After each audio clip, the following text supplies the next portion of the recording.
Jadi soalannya, apa hukum berdoa menggunakan bahasa selain Arab dalam sujud? Itu kan? Nabi SAW sabdakan, aqrabu ma yakunul abdi min rabbih wa huwa sajid fa'akthir du'a. Masa yang paling hampir antara seorang hamba dengan Allah adalah ketika sujud, maka perbanyaklah doa. Betul, kita perbanyak doa dalam sujud di antaranya. Namun kalau dalam solat itu bermula daripada takbiratul ihram sampai salam, maka wajib bagi orang Muslim guna bahasa Arab. Faham ke tak faham, wajib guna bahasa Arab. Tak boleh. Siapa yang sengaja menggunakan bahasa selain Arab, maka batal solatnya.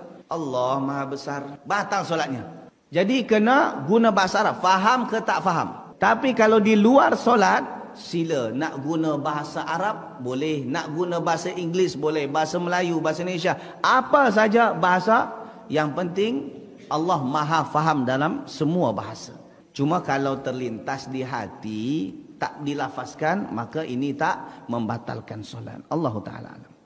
Apakah pada saat sujud kita boleh berdoa dengan bahasa Indonesia? Aqrabu ma yakunul abdi min rabbih wa huwa sajid. Orang paling dekat kepada Allah waktu dia sujud. Fa'aksiru fihi doa, perbanyaklah doa. Berdoa waktu sujud tak ada khilaf ulama, disyariatkan. Di mana letak khilafnya? Ada 3. Pertama, doa berbahasa Arab. Yang kedua, doa yang maksur. Maksur itu artinya ada dalam Quran, ada dalam sunnah. Yang ketiga, doa berbahasa Indonesia. Doa yang maksur, sepakat ulama boleh dibaca waktu sujud. Doa berbahasa Indonesia, berbahasa Inggris, berbahasa non-Arab, sepakat ulama mengatakan batal. Tak boleh. Doa yang berbahasa Arab, ikhtilaf, sebagian mengatakan boleh, sebagian mengatakan tidak. Saya ulang 3 pendapat. Yang berbahasa Indonesia, berbahasa asing non-Arab, sepakat batal. Yang berbahasa Arab, ikhtilaf, sebagian mengatakan batal, sebagian tidak. Yang doa maksur ada dalam Quran, ada dalam sunnah, sepakat ulama boleh dibaca. Lalu bagaimana solusinya? Saya mau menjual tanah Pak Ustadz. Kalau saya bacakan bahasa Indonesia takut batal. Kalau pakai bahasa Arab, saya belum bisa bahasa Arab. Ya Allah, tanah itu antara Sukakarya dengan Taman Karya. Panjangnya 5 kali 10 meter. Di sampingnya ada ruko. Payah menterjemahkannya. Maka doa itu dibaca dalam hati, tidak dilafazkan. Anak saya itu mau masuk UI, ya Allah, fakultas kedokteran, jurusan kedokteran gigi. Gimana mau bahasa Arabkannya? Maka dibacakan bahasa kita, tidak dilafazkan lidah, dalam hati. Wa na'lamu ma tuwaswisu bihi nafsu. Kami tahu apa yang berbisik-bisik dalam hati. Apa yang berbisik. Wa nahnu aqrabu ilaihi min hablil warid. Kami dekat pada hamba kami, lebih dekat daripada ulat lehernya sendiri. Tentang kedekat Allah Ta'ala. Jadi jangan khawatir kita tak didengar Allah doa saya ini karena dalam hati. Tak, Allah Maha tahu. Nah, itu solusinya. Jadi para fuqaha membolehkan dan sudah menyebutkan dalilnya bahwa salah tempat atau waktu yang paling baik untuk berdoa adalah waktu sujud. Waktu sujud. Waktu sujud. Fa'aksiru doa fih. Maka perbanyaklah doa waktu sujud. Dan juga masyru' juga doa setelah tahiyat akhir. Tahiyat akhir. Nah, cuman para fuqaha, para ulama mensyaratkan doa dalam sholat itu harus dalam bahasa Arab. Harus dalam bahasa Arab. Jadi tidak boleh dalam bahasa Indonesia, bahasa asing, dan tidak boleh pula membatin dalam bahasa Indonesia. Oh, dalam batin pun nggak boleh, Ustaz? Nah, itu sama aja. Jadi dia sujud, dia berdoa dalam batinnya dengan bahasa Indonesia nggak boleh. Oh, nggak boleh. Jadi kalau dia mau doa dalam bahasa Arab, ya dia apalah doa-doanya itu. Ya, doa waktu sujud apa? Apakah Allah maghfirli? Astagfirullah. Kalau ada doa-doa khusus, misalkan mahasiswa mau ujian terus minta lulus, kita tanyalah sama Ustadz, diarabkan dulu. Oh, diarabkan dulu. Ya. Jadi tidak harus dari Quran dan hadis, tapi yang penting dalam bahasa Arab. Bahasa Arab, misalkan Allahumma inni as'aluka najihan fil imtihan ala darajat al-imtiaz. Ya Allah, luluskan aku ujian dengan nilai A. Nah, bisa. Ya. ya Allahumma wafiqni, nggak bisa Allah berikan restu padaku li zawaji fulana binti fulana, untuk menikahi si A. Minta jodoh Ustaz ya. Si A. Iya. Bisa. Tolong saya juga bisa, saya harapkan. Silakan kalau ketemu. Kirim doanya. Iya. Nanti kita itu bantu khusus di dalam sholat ya Ustaz ya. Dalam sholat. Kalau di luar sholat kita kan bebas sholat ya. bebas. Begitu juga doa setelah tahiyat akhir itu kita bisa baca Allahumma firli ma qaddamtu wa ma akhartu wa ma asrartu wa ma anta a'lamu bi minni antal awalu antal akhir, dan seterusnya. Ya muqallibal qulub tsabbit qalbi ala dinika wa ala ta'atik. Bebas saja. Ada doa-doa lain juga diajarkan oleh Rasulullah sallallahu alaihi wasallam. Nah, jadi ada doa yang maksur, teksnya dari Nabi, tapi ada doa yang dikarang sendiri oleh ulama, oleh orang lain atau oleh kita sendiri. Jadi sebenarnya kecuali di tempat-tempat yang memang diajarkan baca doa ini, kita bebas saja baca doa yang lain. Misalkan waktu rukuk doanya ini, ya kita baca itu. Waktu sujud, waktu i'tidal. Tapi dalam kesempatan-kesempatan lain, dalam maupun di luar sholat, doa kita itu bisa pilihan.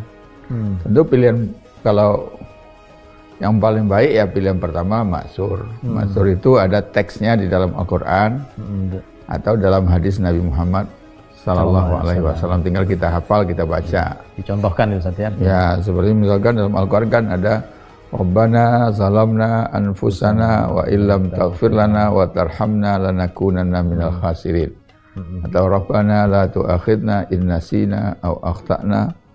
Rabbana wa la tahmil alaina isran kama hamaltahu 'alal ladzina min qablina, dan seterusnya.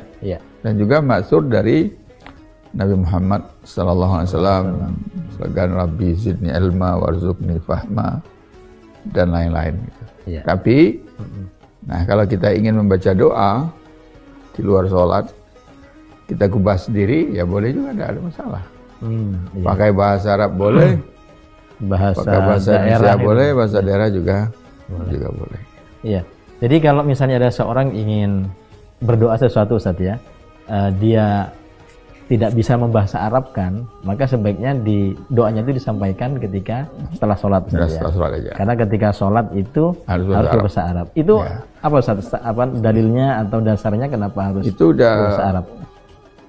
Udah ijma ulama itu. Ulama mengatakan dalam bahasa Arab itu harus dalam sholat itu tidak boleh ada bahasa asing. Kecuali bahasa Arab. Asing itu maksudnya bahasa manusia.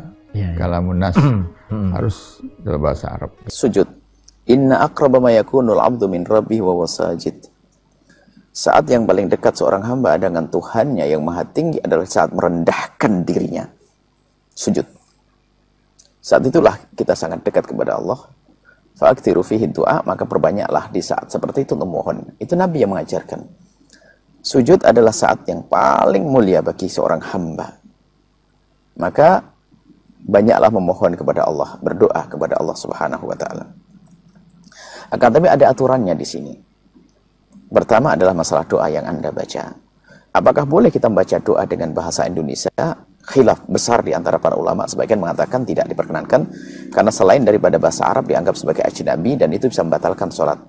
Biarpun di antara mereka ada yang mengatakan boleh, maka lebih baik Anda hindari dengan berdoa dengan bahasa Indonesia di dalam sholat. Karena agar tidak masuk khilaf. Sebab kebanyakan ulama mengatakan jangan berdoa dengan bahasa ajam. Karena bahasa ajam dianggap sebagai ajnabi, yang tidak boleh, ajnabi suatu yang asing tidak boleh dimasukkan di dalam sholat. Tapi ada riwayat-riwayat dari para ulama-ulama kita juga madhab Syafi'i yang memperkenankan, yang penting maknanya benar dan seterusnya. Tapi lebih baik kita hindari, bacalah doa-doa dengan bahasa Arab di dalam sholat. Adapun di luar sholat ada bebas. Tapi ingat kaidahnya, sebaik-baik doa adalah doa yang pernah dibaca oleh Nabi. Semua doa yang pernah diajarkan Nabi, itu ada sir, ada rahasia-rahasia di balik lafaz-lafaz yang diucap. Lafaz yang dipilih oleh Nabi, kalimat yang dipilih oleh Nabi, ada sesuatu yang luar biasa. Yang jelas, Rasulullah menjelaskan, aqrabu ma yakunul abdu mir rabbihi wa huwa sajidun. Faksirud du'a. Jadi sedekat-dekat hamba kepada Tuhannya adalah di waktu sujud. Maka di waktu sujud itulah perbanyaklah doa. Waktu sujud itu perbanyak doa. Hadis itu diriwayatkan Muslim juz 1 halaman 35 nomor 1. Ya, jadi waktu sujud itu hamba ini paling dekat pada Allah di waktu sujud. Maka ketika sujud perbanyaklah doa. Doa itu permohonan. Ya, mohon kepada Allah tidak harus bahasa Arab karena Allah itu bukan Tuhannya orang Arab saja. Ya. Bahasa Indonesia boleh, bahasa Jawa boleh, bahasa Sukabumi ya boleh. Bahasa Sukabumi bahasanya apa? Sunda, boleh. Boleh. Wong doa kok. Jadi lihat Bapak Ibu, berdoa di dalam sholat itu termasuk kaifiat sholat. Saya ulangi, berdoa di dalam sholat termasuk kaifiat sholat. Berarti harus diatur oleh syariat, baik lafaz maupun makna maupun cara. Ketika dalam sujud, kemudian dalam tasyahud. Setelah doa yang biasa, Bu, misalkan subhana rabbiyal a'la, atau subhanakallahumma wa bihamdika dan seterusnya, maka Nabi menganjurkan fajtahidu fihi ad-du'a. Wa amma fi sujud, adapun waktu sujud, silahkan kalian bersungguh-sungguh untuk berdoa. Faqominun antustajaba lakum, an yustajaba lakum, akan besar harapan diijabah. Nah, berarti setelah doa yang biasa standar tak boleh dirubah, harus pakai bahasa Arab. Nabi memberikan dispensasi kebolehan berdoa tanpa dibatasi dengan bahasa apapun. Itulah yang disebut dengan panduan syariat di dalam sholat karena kaifiat boleh. Kemudian tasyahud, pad'u bima sya'a, berdoalah kalian menurut kehendak kalian. Setelah berdoa innaka hamidum majid, maka kita berdoa yang paling dianjurkan ta'awud dari 4 perkara. Wa min fitnatil masihid dajjal, yang terakhir. Setelah itu pad'u bima sya'a, boleh. Maka kita berdoa dengan doa-doa yang kita hafal. Boleh dengan bahasa tadi Mansur mengutip doa Nabi, boleh dengan bahasa sendiri. Nah, jadi lakukanlah doa dalam hayat dan kaifiat sholat yang memang dibolehkan oleh syariat. Sekiranya tidak ada perintah, tidak ada anjuran, berarti doanya yang doa mansus, tidak boleh diganti dengan bahasa apapun. Seperti di ruku, gunakan yang ada, maka itulah tata caranya. Nah, pertanyaan yang spesifik ketika datang ayat rahmat. Ketika datang ayat rahmat, Nabi berdoa. Ketika ada datang ayat adab, Nabi ta'awud. Karena tidak pernah dijelaskan dalam hadis, berarti tidak pernah ditemukan ada diucapkan. Maka mungkin di situ ada keterkaitan dengan di hati. Kalau di sujud boleh diucapkan. Tekadah dina hate, bu dina sujud mah gitu, dikeluarkan ucapannya. Begitu cara aturannya.